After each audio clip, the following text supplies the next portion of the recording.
Hello everyone, welcome to the official channel of Vector Educators. This is Neelam, your mentor for English. And आज हम discuss करने जा रहे हैं sentence improvement, which is very very important topic for all your upcoming exams. So without further delay let's start our session. And session की शुरुआत करेंगे हम वोकैब ऑफ द डे से. एंड आज की वोकैब है सेल्यूब्रियस. सो गाइस, इस word के मीनिंग को आपको लर्न करने की बिल्कुल भी ज़रूरत नहीं पड़ेगी, because if I ask you कि जितने भी फ्रूट्स एंड वेजिटेबल्स हम खाते हैं वो हमारे हेल्थ के लिए कैसे होते हैं, सो आपका आंसर क्या होगा? हेल्दी होते हैं, हेल्थफुल होते हैं. सो आज से हमें इस हेल्दी एंड हेल्थफुल वर्ड को रिप्लेस करना है इस सेल्यूब्रियस वर्ड से, कि जितनी भी वेजिटेबल्स हम खाते हैं वो सारी हमारी हेल्थ के लिए कैसी होती है? सेल्यूब्रियस होती है, मतलब कि हेल्थ गिविंग होती है, हेल्दी होती है. सिमिलर वर्ड्स मतलब सिनोनिम्स की अगर बात करें तो इसके सिनोनिम्स होंगे healthful, beneficial and wholesome. Opposites की अगर बात करें so the opposites are unhealthy, insalubrious and unhygienic. Usage की बात करें कि किस तरीके से इस वर्ड को यूज किया जाता है सेंटेंस में, सो देखिए, vegetables are salubrious food which provide essential nutrients. कि वेजिटेबल कैसे फूड होते हैं? सेल्यूब्रियस फूड होते हैं, मतलब कि हेल्दी फूड होते हैं. सो आई होप कि आप जिंदगी में कभी भी इस वर्ड को नहीं भूलेंगे, क्योंकि वेजिटेबल्स एंड फ्रूट्स का यूज हम हर दिन करते हैं, क्योंकि वो फ्रूट्स एंड वेजिटेबल्स कैसे होते हैं? हेल्दी होते हैं, हमारे लिए हेल्थफुल होते हैं, मतलब कि सेल्यूब्रियस होते हैं. सो आगे बढ़ते हैं एंड देखते हैं direction. In the following question a part of sentence is bold. एक पार्ट है जो बोल्ड में दिया गया है. Below are given alternatives to the bold part which में इम्प्रूव द सेंटेंस. यहाँ पर आपको 4 ऑल्टरनेटिव्स दिखाई दे रहे हैं. Choose the correct alternative. Correct alternative choose करना है अगर ये गिवन सेंटेंस गलत है. And in case no improvement is required, choose no improvement. And if in case कि जो गिवन पार्ट है ये बिल्कुल सही है, तो आपका जो ऑप्शन होगा वो होगा नो इम्प्रूवमेंट. सो गाइज देखिए इस सेंटेंस में क्या सही ऑप्शन हो सकता है.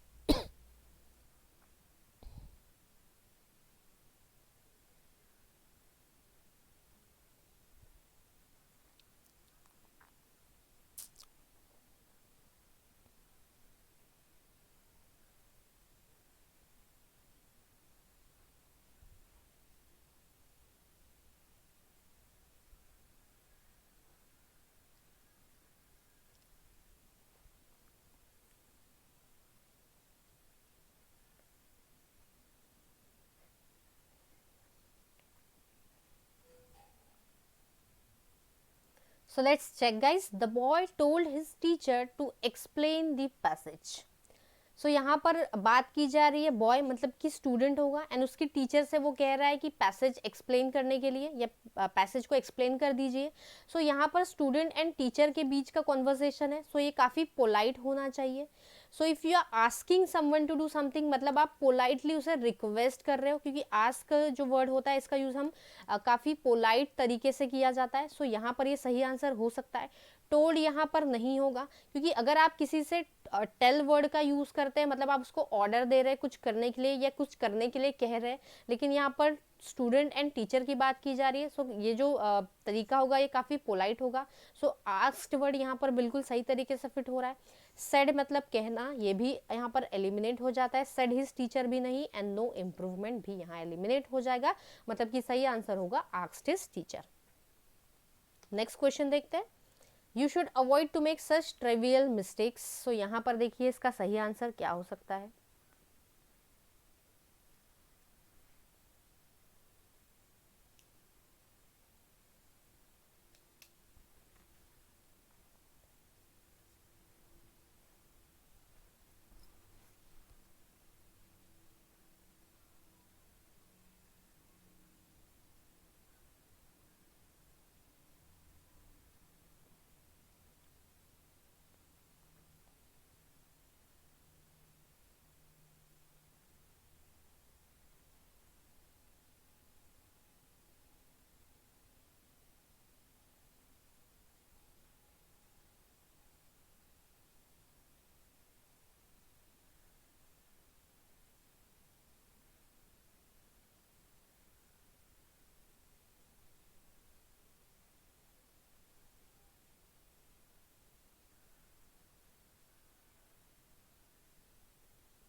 So let's check guys. You should avoid to make such trivial mistakes. So यहाँ पर देखेंगे ये जो given बोल्ड पार्ट है ये बिल्कुल गलत है. सो यहाँ पर जो हमारा सही आंसर होगा, you should avoid making such trivial mistake. Trivial मतलब छोटी छोटी मिस्टेक्स. सो यहाँ पर हमारा सही ऑप्शन ऑप्शन नंबर ए है. एंड द रीजन इज कि ये जो अवॉइड वर्ब है एंड इस वर्ब के बाद हमेशा जेरेंड फॉलो होता है. एंड जेरेंड मतलब होता है वर्ब की आईएनजी फॉर्म. मतलब यहाँ पर ये जो वर्ब है ये मेन वर्ब की तरह काम कर रहा है. एंड यहाँ पर ये जो टू मेक है ये टू मेक एक इन्फिनेटिव कहलाता है. सो इस मेन वर्ब के साथ जो दूसरा वर्ब आएगा वो यहाँ पर हमेशा जेरेंड होगा, मतलब अपनी आईएनजी फॉर्म में होगा, ना कि टू प्लस वी1 होगा यहाँ पर. सो यहाँ पर अवॉइड के साथ टू मेक नहीं, यहाँ पर हो जाएगा अवॉइड मेकिंग. जैसे और भी कुछ वर्ड्स है जिनके बाद हमेशा जेरेंड फॉर्म का यूज किया जाता है, मतलब वर्ब की आईएनजी फॉर्म का ही यूज किया जाता है. जैसे कि bear, resist, enjoy, resent, stop, start, postpone, worth, prefer and etcetera. क्योंकि ये जो लिस्ट है ये काफ़ी बड़ी है. सो ये कुछ वर्ब्स ऐसे होते हैं इनके साथ हमेशा जेरेंड आता है, मतलब वर्ब की आईएनजी फॉर्म ही आती है. एक और एग्जांपल देखते हैं ताकि आपको क्लियरली समझ में आ जाए. She enjoyed to ride on the hills. She enjoyed to ride on the hills. So अभी हमने देखा कि एंजॉय ऐसा वर्ड है जिसके साथ जेरेंड आएगा, मतलब वर्ब की आईएनजी फॉर्म. एंड हम एंजॉयड के बाद देख पा रहे हैं अगेन टू प्लस वर्ब की फर्स्ट फॉर्म आ रही है यहाँ पर. सो ये गलत हो जाएगा. एंड यहाँ पर क्या होगा सही, शी एंजॉयड टू राइड का आईएनजी फॉर्म यहाँ पर राइडिंग हो जाएगा. She enjoyed riding on the hills. So I hope आप समझ चुके हैं कि किस तरीके से यहाँ पर इन सभी वर्ड्स के बाद जेरेंड का यूज किया जाता है. सो आगे बढ़ते हैं. थर्ड क्वेश्चन है, the teacher gave the students some advice. तो देखिए यहाँ पर क्या सही ऑप्शन हो सकता है.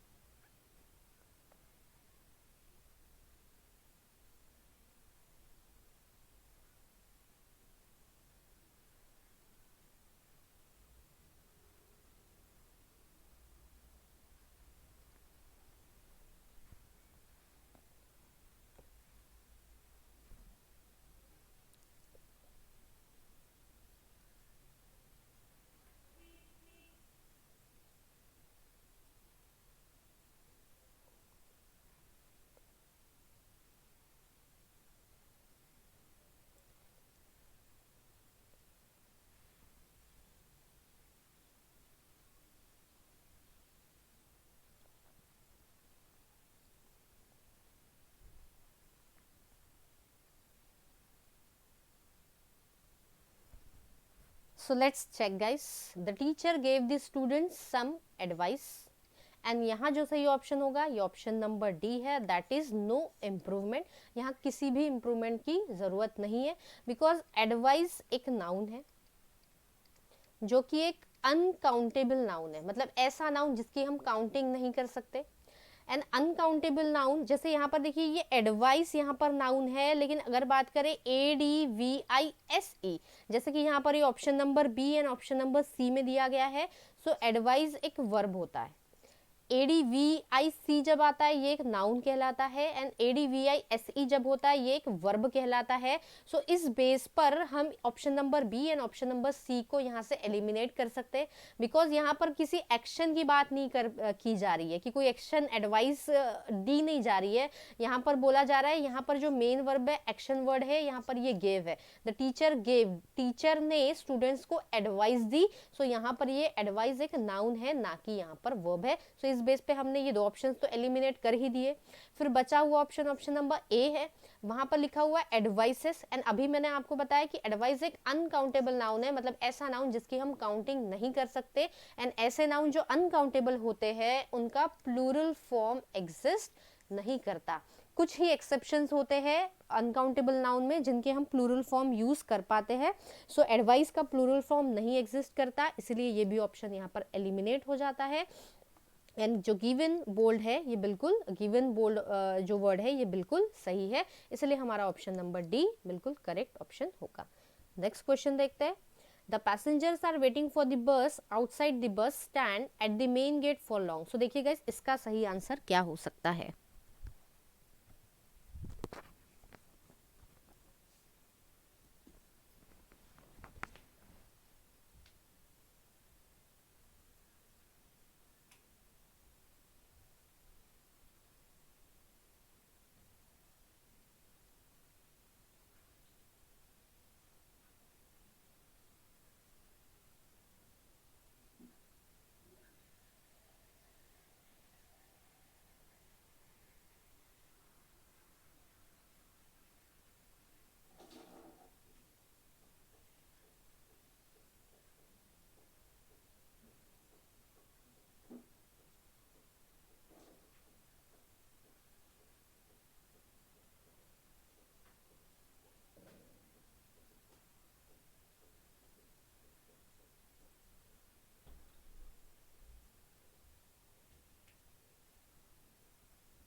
So let's check guys. The passengers are waiting for the bus outside the bus stand at the main gate for long. मतलब जो पैसेंजर्स है ये काफ़ी समय से, काफ़ी टाइम से वेट कर रहे हैं। सपोज उनने वेट करना सुबह के 10 बजे से शुरू किया एंड अभी दोपहर के 2 बज रहे हैं, मतलब 10 बजे से शुरू किया था, काफ़ी समय हो चुका है एंड अभी भी कर रहे हैं। ये वाला सेंस यहाँ पर आ रहा है इस सेंटेंस में। सो यहाँ पर ये कंटिन्यूटी बता रहा है हमें। सो इस बेस पे हम ऑप्शन नंबर ए को एलिमिनेट कर देते हैं, वर वेटेड नहीं, क्योंकि ये पास्ट में है। वर वेटिंग मतलब कर रहे थे, नहीं, मॉर्निंग से अभी तक कर रहे हैं, इस तरीके का सेंस है यहाँ पर। हैव बीन वेटिंग, यस बिल्कुल सही होगा, क्योंकि ये प्रेजेंट परफेक्ट कंटिन्यूस का एग्जाम्पल है कि मॉर्निंग से पैसेंजर्स वेट कर रहे हैं, मतलब काफी समय हो चुका है एंड अभी भी वेट कर रहे हैं। सो इसीलिए हमारा जो सही ऑप्शन होगा वो होगा option number C, and D भी यहाँ पर एलिमिनेट हो जाता है। नेक्स्ट क्वेश्चन देखते हैं। If the room had been brighter I would have been able to read for a while before bed time. So देखिए गाइस, इसमें सही आंसर क्या हो सकता है?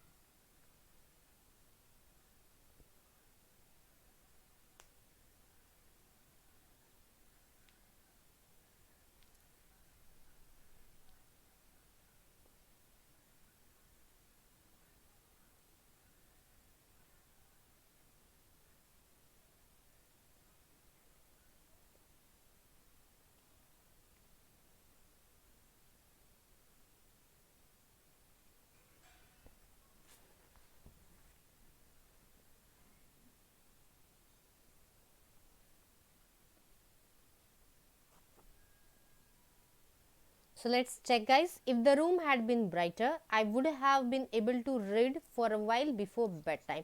इसका मीनिंग क्या बन रहा है कि अगर ये रूम और ज़्यादा ब्राइट हुआ होता था तो मैं कुछ देर के लिए पढ़ पाता था या पढ़ पाती थी, इस तरीके का। सो यहाँ देखेंगे if the room was brighter, नहीं। If the room are brighter, rooms are brighter, नहीं। And had the room brighter, यहाँ पर भी नहीं होगा। सो यहाँ जो सही ऑप्शन होगा वो होगा no improvement.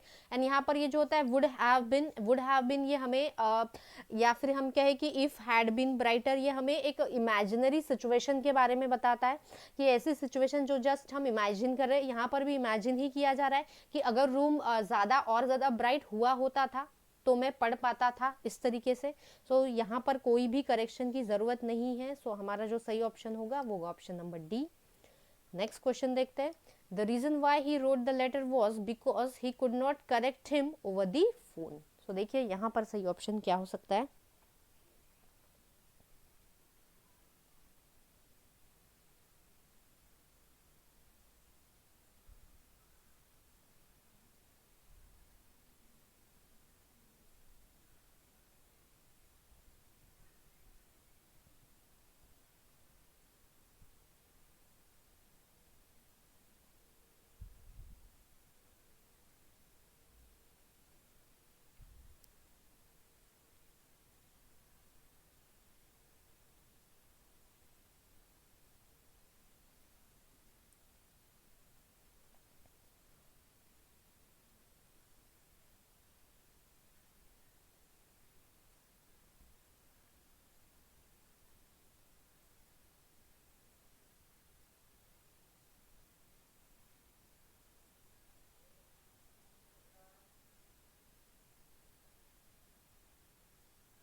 So let's check, guys.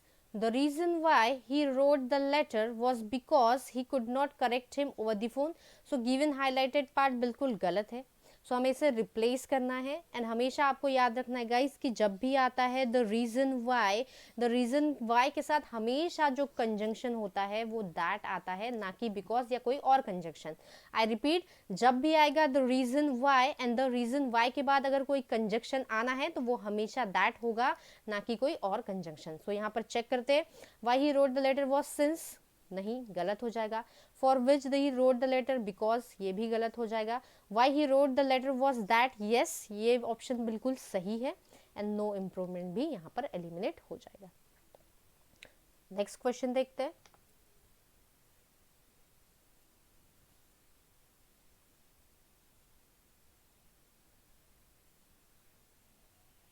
I hope you vividly remember the premiere of the film when I, my wife and you were present in the hall. So देखिए यहाँ पर सही आंसर क्या हो सकता है. एंड एक हिंट भी दे रही हूँ मैं कि ये जो गिवन जो सीक्वेंस है ये बिल्कुल सही गलत है, sorry.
So let's check, guys.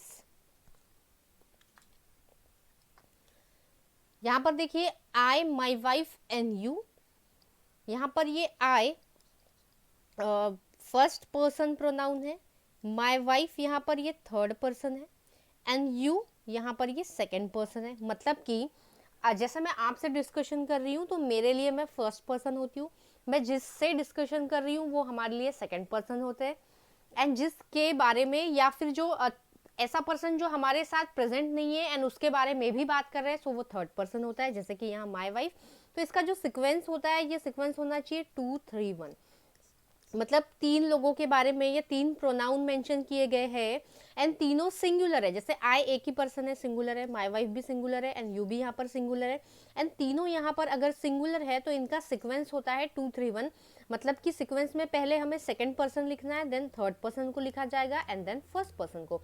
तो इसके अकॉर्डिंग ये बिल्कुल गिवन जो हाईलाइटेड चीज़ है ये बिल्कुल गलत है. सो यहाँ पर देखेंगे my wife and my wife यहाँ पर क्या है, थर्ड पर्सन है. सो ये भी गलत हो जाएगा क्योंकि पहले सेकंड पर्सन होना चाहिए. यू सेकंड पर्सन, ये थर्ड पर्सन एंड ये फर्स्ट पर्सन. तो ये सीक्वेंस बिल्कुल सही है. माई वाइफ अगेन ये गलत हो जाएगा एंड नो इम्प्रूवमेंट भी गलत. सो यहाँ जो सही ऑप्शन होगा वो option number B. Next question देखते हैं.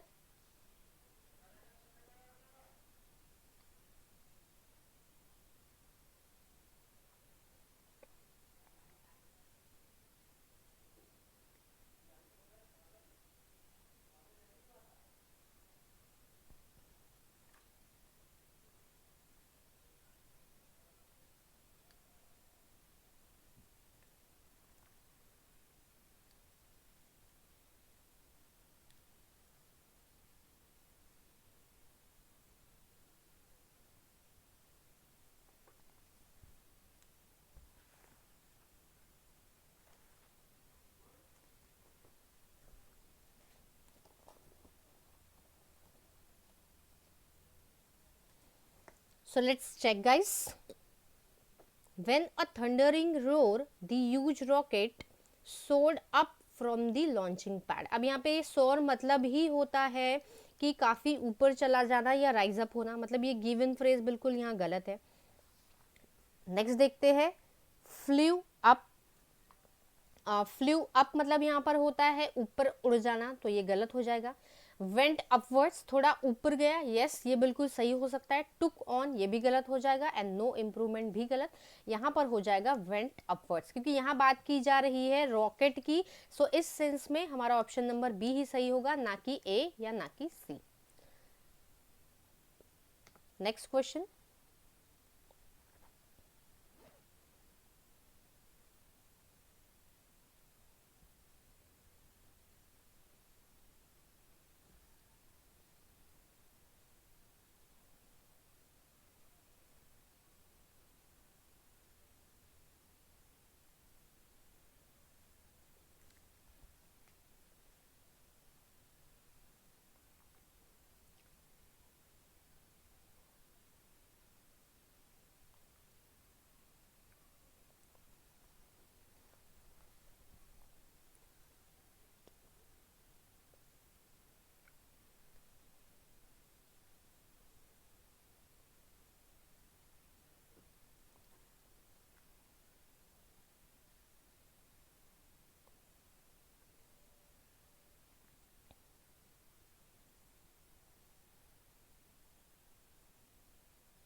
So let's check. While crossing the highway, a 5-year-old child was knocked out by a passing car. So यहाँ पर देखेंगे knock out, and knock out ये बिल्कुल गलत फ्रेज है यहाँ पर. देन नेक्स्ट इज, हमें इस आउट को रिप्लेस करना है, मतलब कि यहाँ नॉक्ड अवे, एंड ये जो नॉक्ड अवे होगा सभी के साथ हमें यहाँ पर नॉक लगाना है. So knocked away, and knocked away का मतलब होता है मूव स्विफ्टली, मतलब काफ़ी फास्ट मूव करना, उसे हम कहते हैं मूव नॉक्ड अवे. सो ये तो एलिमिनेट हो जाएगा. Next is knock up, and knock up की अगर बात करें तो इसका मतलब होता है कोई चीज़ अगर हम कर रहे हैं उसे क्विकली करना, make it quickly.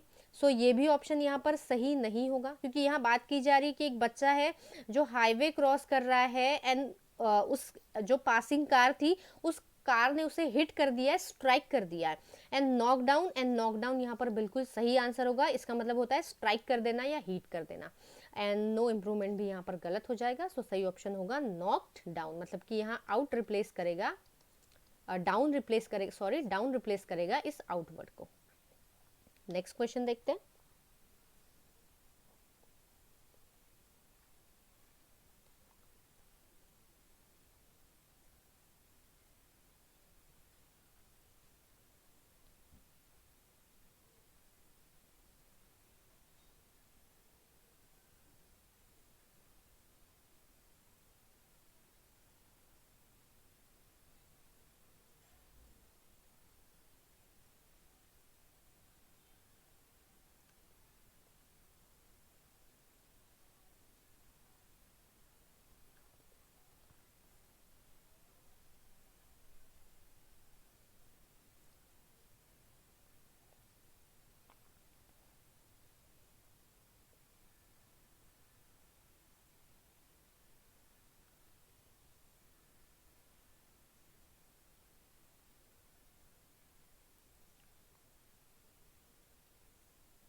Let's check guys.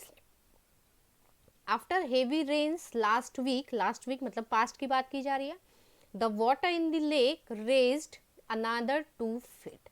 सो यहाँ पर ये जो गिवन हाईलाइटेड वर्ड पोर्शन है ये बिल्कुल गलत है. यहाँ पर ये रेज्ड वर्ड बिल्कुल इनएप्रोप्रिएट है. सो नेक्स्ट देखते हैं, रोज अनदर 2 feet, यस हो सकता है. राइज्ड वर्ड भी इनएप्रोप्रिएट है, सो ये भी एलिमिनेट हो जाएगा. वुड रेज भी नहीं होगा, वुड रेज मतलब तो फ्यूचर की बात हो जाएगी, लेकिन यहाँ तो पास्ट की बात की जा रही है. एंड ये भी एलिमिनेट हो जाता है. सो हमारा जो सही ऑप्शन निकल के आ रहा है वो होगा option number A.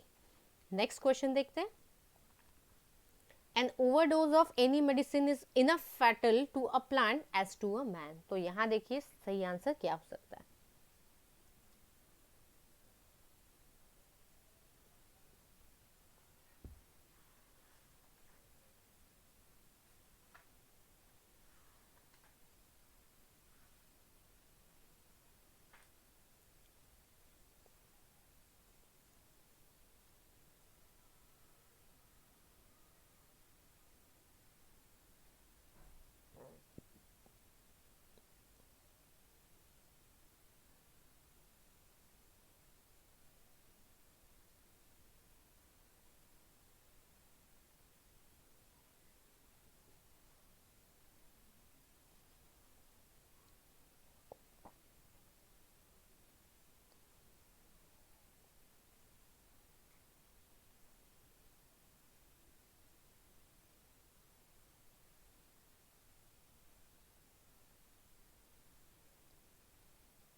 So let's check guys. An overdose of any medicine is enough fatal to a plant as to a man. So यहाँ पर फर्स्ट ऑप्शन है too fatal. An overdose of any medicine is too fatal to a plant as to a man. नहीं, मतलब जितना वो इंसान के लिए फैटल है उतना ही वो हानिकारक मैन के लिए भी ऐसा बोला जा रहा है. सो नहीं, सो फैटल नहीं होगा. यहाँ पर ये एज हो जाएगा. सही जो ऑप्शन होगा ये ऑप्शन नंबर सी होगा. मतलब जितना फैटल वो इंसान के लिए या प्लांट के लिए है उतना ही वो इंसान के लिए भी है. तो यहाँ पर जो सही ऑप्शन होगा वो ऑप्शन नंबर सी. नेक्स्ट देखते हैं.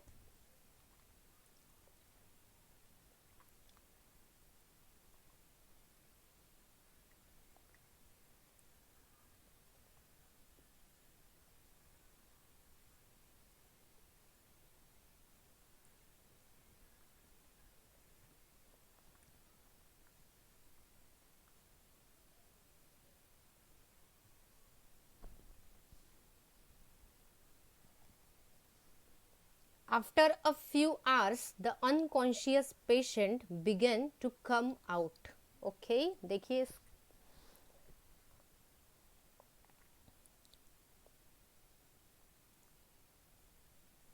ओके सब सही है. देखिए इसका सही आंसर क्या हो सकता है.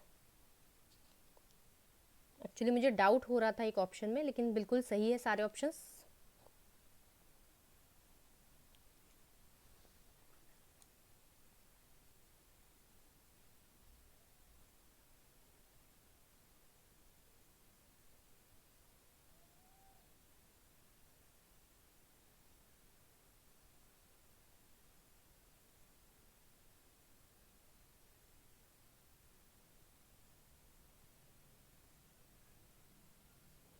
सो यहाँ पर बोला जा रहा है कि जो पेशेंट था वो काफ़ी समय तक क्या था, काफ़ी आवर्स अनकॉन्शियस था.